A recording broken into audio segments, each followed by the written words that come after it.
রিবাত আসসালামু আলাইকুম। সবাই কেমন আছেন? আমরা ভালো আছি আলহামদুলিল্লাহ।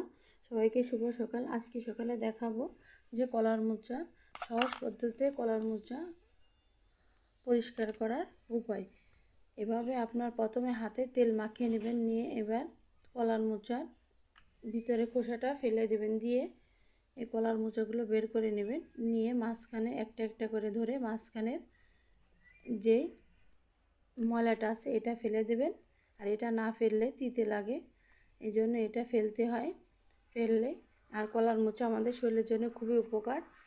আর আমরা যারা কলার মোচা খেয়ে থাকি কিন্তু পরিষ্কার করা জানি না, তারা এভাবে পরিষ্কার করবেন। তাই আজকে আপনাদের সাথে ভিডিওটা শেয়ার করছি, আপনাদের দেখানোর জন্য আজকে ভিডিওটা করছি। যদি আপনাদের একটু ভালো লাগে থেকে তাহলে আমার চ্যানেলটা সাবস্ক্রাইব করে লাইক কমেন্ট শেয়ার দিয়ে পাশে থাকবেন। আর এভাবে আপনারা বাসায় ট্রাই করবেন। আল্লাহ হাফেজ।